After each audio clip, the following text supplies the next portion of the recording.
chapter, Molecular Basis of Inheritance. In the previous lecture, we have seen the structure of DNA. Although structure of DNA is not given in your textbook, but still we have seen in brief about the structure of DNA. So today we are starting with the next part, 4.3, that is DNA packaging. Now what is DNA packaging and what we have to discuss in this side heading? DNA packaging are such a long DNA. How such a long DNA accommodates in such a small cell or accommodates in such a small nucleus. इतना बड़ा DNA किस तरह से एक छोटी सी cell में या एक छोटी सी न्यूक्लियस के अंदर एडजस्ट हो जाता है, उसके बारे में हमको यहाँ पे समझना है.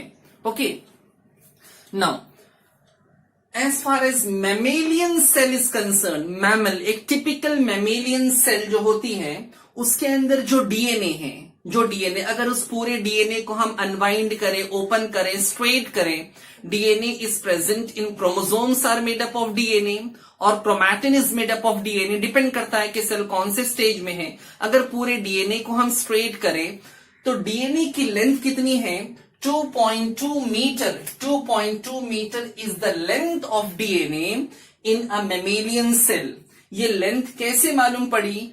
उसको फाइंड आउट करने का तरीका है total number of base pair multiply by the distance present between the two successive base pair. दो बेस पेयर के बीच का डिस्टेंस कितना होता है? लास्ट लेक्चर में हमने देखा था दो बेस पेयर यानी कि दो न्यूक्लियोटाइड के बीच का जो डिस्टेंस है दैट इज 3.4 एंगस्ट्रॉम यूनिट. तो total number of base pair if we multiply by 3.4 will get the length of entire DNA. तो एक mammalian cell में DNA की length is approximately 2.2 meter. 2.2 meter is too much. और cell is a microscopic. तो उस microscopic cell के nucleus के अंदर इतना बड़ा डीएनए कैसे एडजस्ट होता है वो हमको इस साइड हेडिंग में पढ़ना है. नाउ न्यूक्लियस की साइज, एग्जांपल ये एक मैमेलियन सेल है, इसके अंदर ये न्यूक्लियस है. न्यूक्लियस की साइज कितनी है? टिपिकल मैमेलियन सेल के न्यूक्लियस की size is 10⁻⁻⁶ metre. That is only 6 micron. बहुत छोटा, बहुत छोटा, इसकी साइज बहुत छोटी है.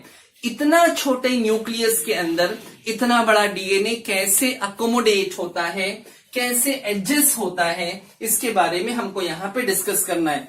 ऑब्वियसली अगर पूरे डीएनए को स्ट्रेट हम सेल के अंदर एडजस्ट करने की कोशिश करेंगे तो वो कभी एडजस्ट नहीं हो सकता. इसके लिए डीएनए को कंडेंस होना पड़ता है, श्रिंक होना पड़ता है. डीएनए की कॉइलिंग होती है, उसकी सुपर कॉइलिंग होती है. तो डीएनए को कॉइल करना, सुपर कॉइल करना और उसको न्यूक्लियस के अंदर एडजस्ट करना, that is called as DNA packaging. For example एक छोटा सा रोप, रस्सी है, उसके अंदर मल्टीपल स्ट्रिंग्स हैं. अगर इतनी बड़ी रस्सी के स्ट्रिंग्स को आप ओपन करेंगे you will get a long thread, right?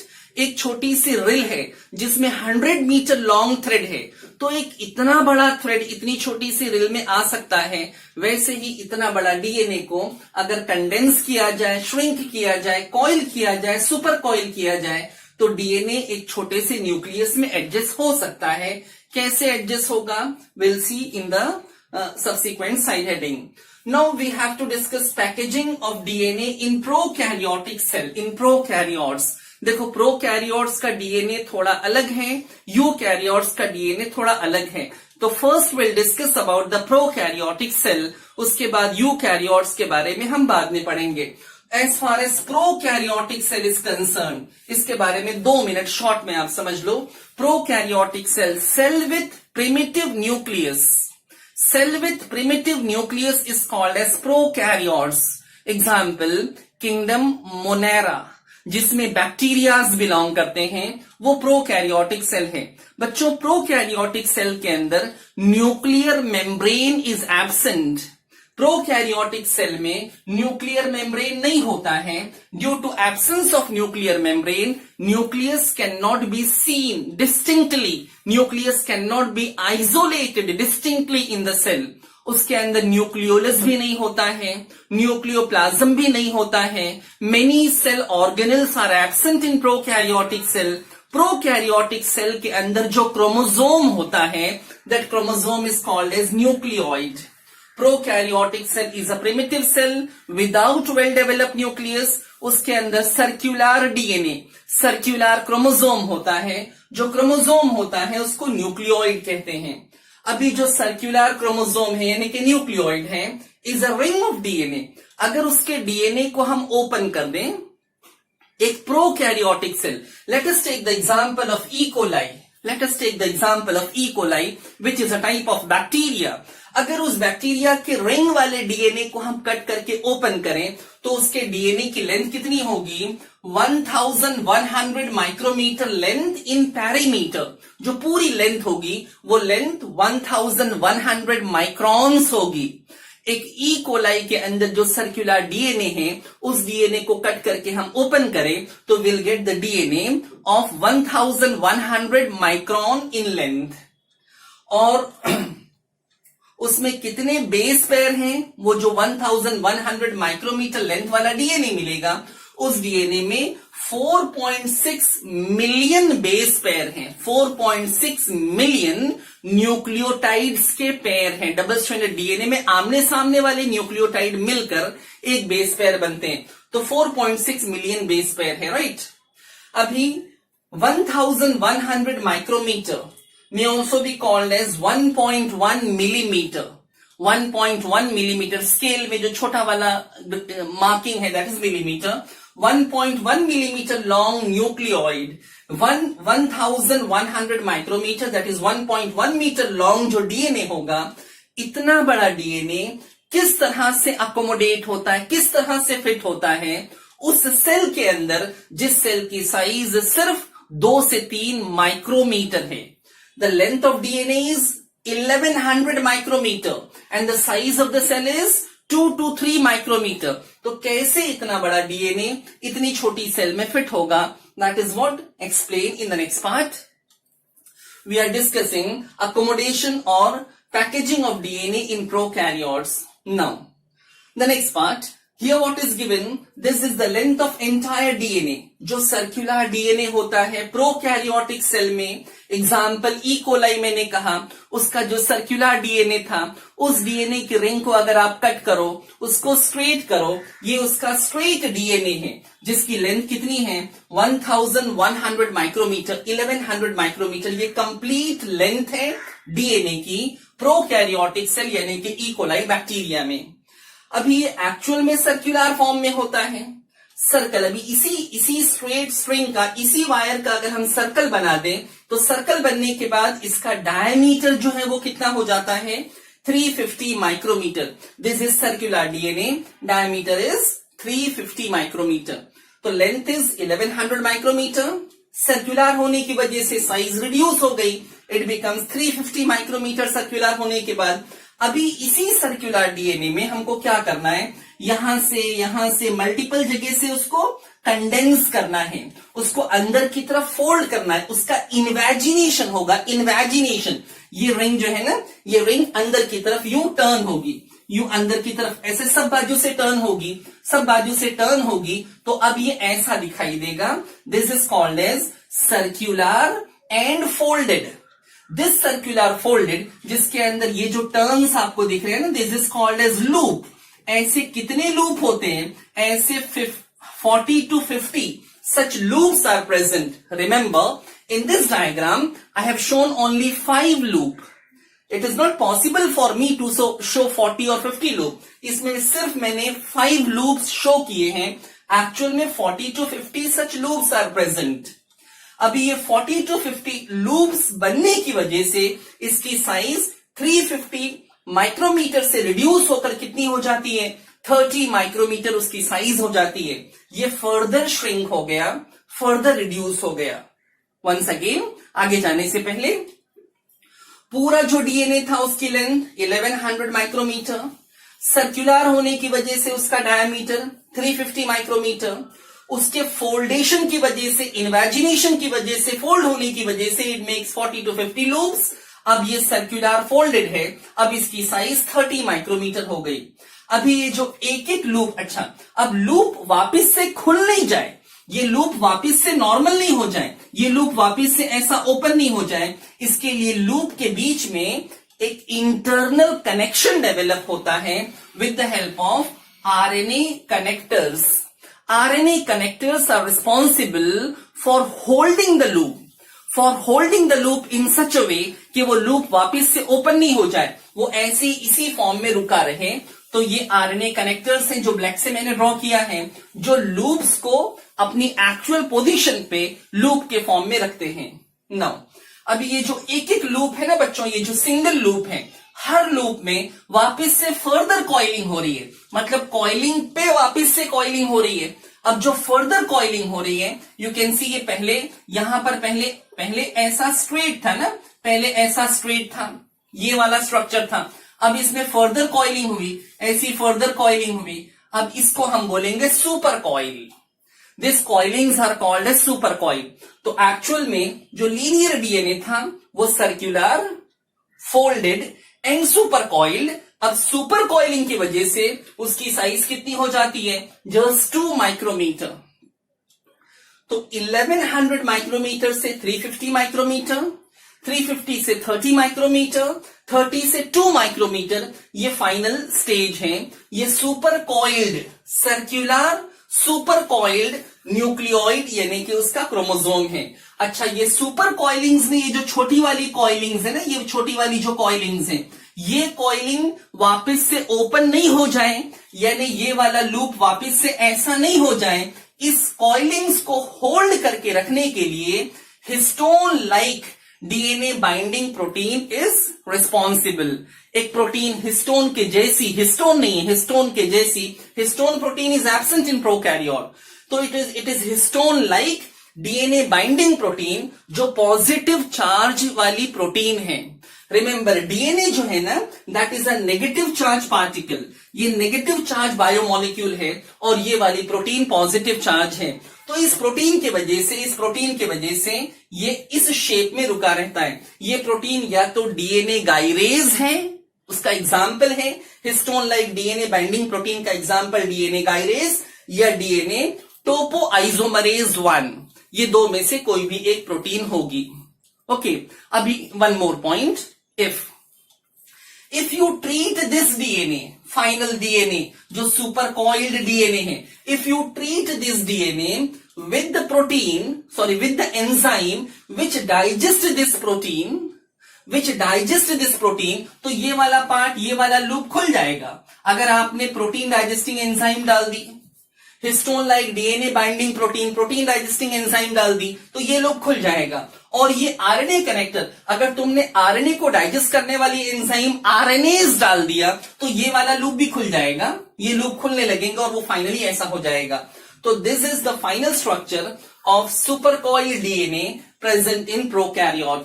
तो अब इसकी साइज 2 माइक्रोमीटर हो गई. अब ये सेल में फिट हो सकता है, अब ये ई कोलाई सेल के अंदर अकोमोडेट हो सकता है. So this type of final DNA which is called as nucleoid, final chromosome which is called as nucleoid, जो सर्कुलर, फोल्डेड एंड सुपरकॉइल्ड है. Okay, now the next part is packaging of DNA in eukaryotes. Just now we have completed packaging of DNA in prokaryotes. Now this diagram explains the entire process how the packaging is done in eukaryotic cell. As you know, eukaryotic cell has well defined nucleus, nuclear membrane is present, nucleolus is present, nucleoplasm is present, cell organelles are present, and the chromosome which is present within the nucleus, which can be seen during metaphase of the cell division, that chromosome will be considered as linear chromosome in eukaryotic cell. तो eukaryotic cell के अंदर DNA, लंबा सा DNA है. अभी मैंने बताया था मैमेलियन सेल में डीएनए की लेंथ इज 2.2 मीटर. उतना बड़ा डीएनए कैसे इतने छोटे से न्यूक्लियस में अकोमोडेट होता है, उसके बारे में हमको यहां पे समझना है. Now as far as chromosomes are concern, एक सेल है, सेल के अंदर न्यूक्लियस है, न्यूक्लियस के अंदर chromosome, this is a single chromosome, nucleus के अंदर chromosome is present. Now chromosome is mainly made up of DNA and protein. Chromosome में डीएनए है और प्रोटीन है. Remember, DNA has negative charge. DNA is a negatively charged particle. और protein जो है, इसमें से जिस प्रोटीन के बारे में मेनली हमको पढ़ना है, हिस्टोन प्रोटीन के बारे में, वो पॉजिटिव चार्ज होती है। तो क्रोमोसोम में डीएनए है और प्रोटीन है। अभी जो प्रोटीन है, दो टाइप की प्रोटीन होती है क्रोमोसोम में। एक histone protein which is the characteristic of eukaryotic cell, और कुछ नॉन हिस्टोन प्रोटीन भी होती है। हिस्टोन प्रोटीन की पहले बात करें बच्चों, हिस्टोन प्रोटीन, ये प्रोटीन है, it is rich in two type of amino acid, lysine and arginine. You know, protein is a polymer of amino acid. Protein is a long chain polymer of amino acid. तो दो amino acid, lysine और arginine नाम की amino acid histone protein में ज्यादा होती है। ये लाइसिन और अर्जिनिन अमाइनो एसिड बेसिक है और उसमें पॉजिटिव चार्ज है। तो इनके पॉजिटिव चार्ज की वजह से पूरी हिस्टोन प्रोटीन जो है उसमें नेट चार्ज पॉजिटिव होता है। डीएनए का चार्ज नेगेटिव है, हिस्टोन प्रोटीन का चार्ज पॉजिटिव है। अभी जो हिस्टोन प्रोटीन होती है, ये 5 फॉर्म्स में होती है। 5 टाइप की हिस्टोन प्रोटीन है। उसमें एक है H1, दूसरा है H2A, तीसरा है H2B, चौथा है H3 and the last one is H4। ये 5 टाइप की हिस्टोन प्रोटीन है। अब ये 5 टाइप की हिस्टोन प्रोटीन में से ये चारों हिस्टोन प्रोटीन, मतलब H2A, H2B, H3 और H4, इन चारों प्रोटीन के दो मॉलिक्यूल्स, यहां पे लिखा है ना, 2 molecules of each, 2 molecules of each, excluding H1। H1 को अभी छोड़ दो, उसको हम बाद में देखेंगे। 2 molecules of each make the 8 molecule का बॉल।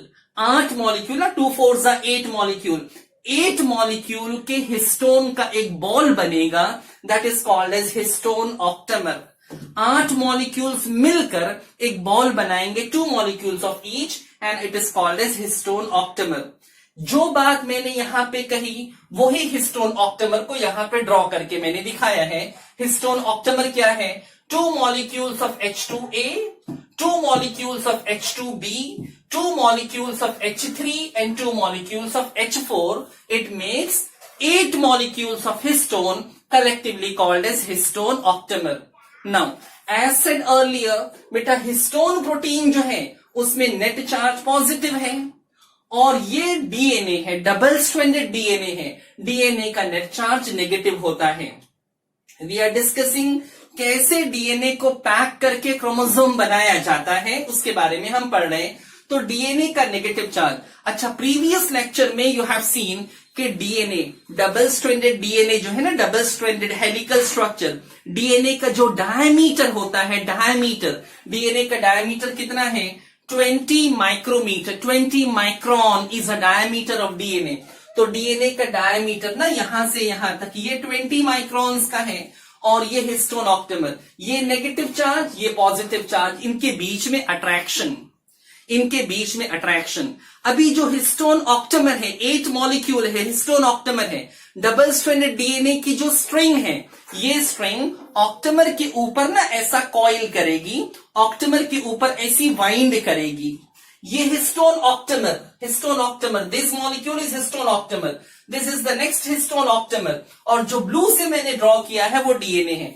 तो डीएनए की जो डबल स्ट्रैंडेड डीएनए होता है जिसमें नेगेटिव चार्ज होता है, और हिस्टोन जिसमें पॉजिटिव चार्ज होता है, इनके बीच में अट्रैक्शन होता है, and because of this attraction ये डीएनए हिस्टोन ऑक्टेमर के ऊपर रैप होता है।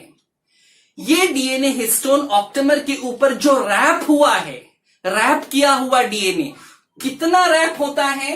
1 3/4 टर्न, 1 3/4 टर्न, यानी 2, ये 1 टर्न हुआ, 2 टर्न पूरा नहीं है, 2 टर्न से थोड़ा कम, 1 3/4 टर्न ये ऑक्टेमर के ऊपर रैप होता है, बाहर से रैप होता है।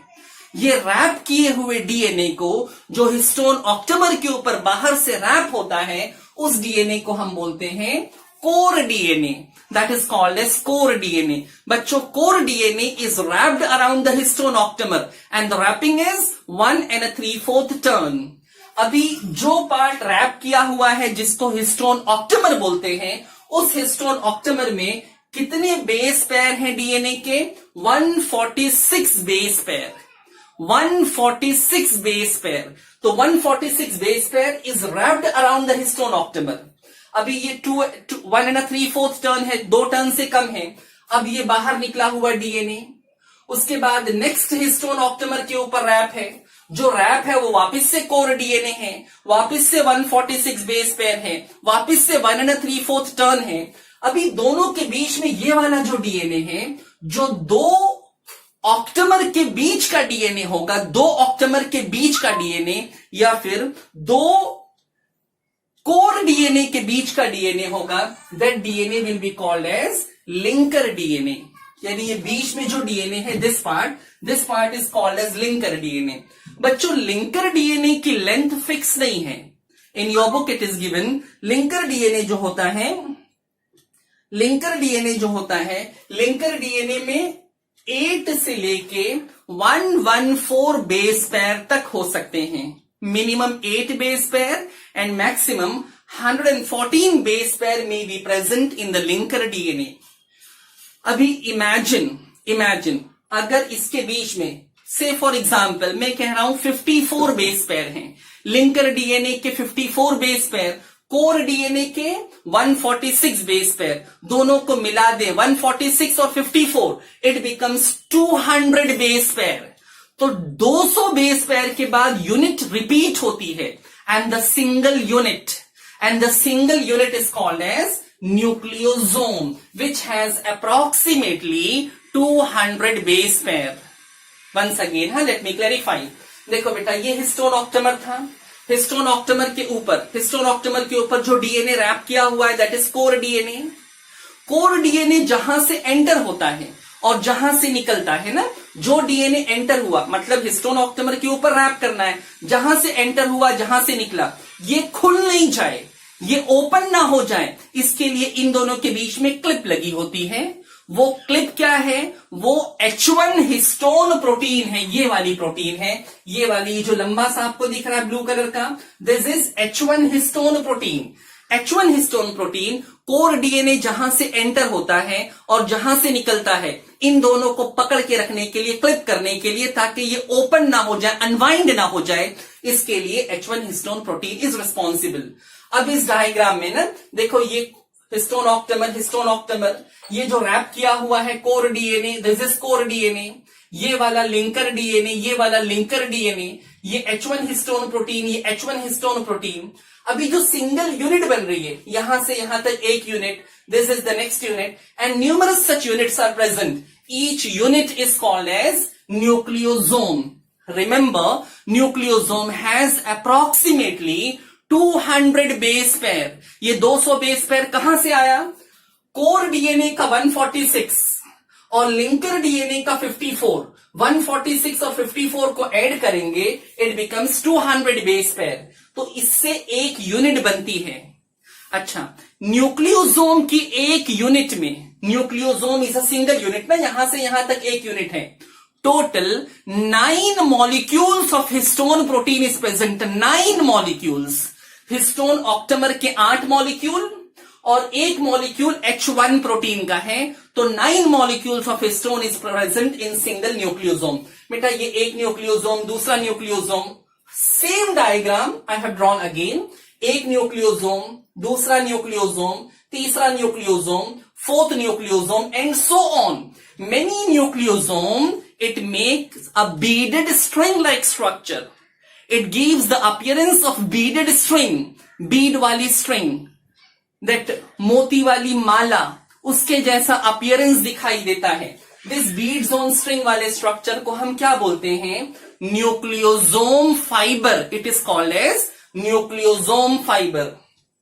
अभी ये न्यूक्लियोसोम फाइबर है, ये न्यूक्लियोसोम, ये लिंकर डीएनए, और यहां पर H1 हिस्टोन प्रोटीन भी होगी ना। H1 histone protein is not shown in the diagram, H1 histone protein भी होगा। तो दिस फाइबर लाइक स्ट्रक्चर, इसको दूर से देख रहे हो, कैसा दिख रहा है? बीड वाली स्ट्रिंग दिख रही है। दैट बीड वाली स्ट्रिंग को हम बोलेंगे nucleosome fibre. Remember, nucleosome fibre का जो डायमीटर होगा, that is 100 angstrom unit, approximately 100 angstrom unit. Okay, DNA का डायमीटर कितना था? 20 एंगस्ट्रॉम यूनिट। बीडेड स्ट्रिंग का डायमीटर, न्यूक्लियोसोम फाइबर का डायमीटर इज 100 एंगस्ट्रॉम यूनिट। अभी ये बीडेड स्ट्रिंग, दैट माला जिसमें मोती है, बहुत सारी मल्टीपल बीड्स हैं, ये मोती वाली जो माला है, इसको अपने को क्या करना है, इसको टेलीफोन पूरी बीडेड स्ट्रिंग को ना टेलीफोन वायर के शेप में टर्न करना है।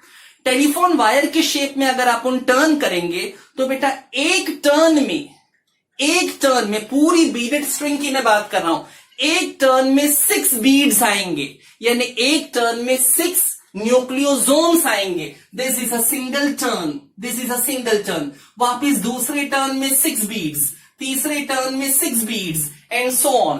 तो ये न्यूक्लियोसोम फाइबर को अगर हम वापिस से टेलीफोन वायर के शेप में कर्ल कर दें, टर्न कर दें, now the structure is called as solenoid fibre. This solenoid fibre has the diameter of 300 angstrom unit. समझते जाना, डीएनए का डायमीटर सिर्फ 20 एंगस्ट्रॉम यूनिट था, उसको ऑक्टेमर के ऊपर रैप करके न्यूक्लियोसोम बनाए। न्यूक्लियोसोम फाइबर का डायमीटर ऑब्वियसली ज्यादा हो गया, कितना हो गया, 100 एंगस्ट्रॉम यूनिट हो गया।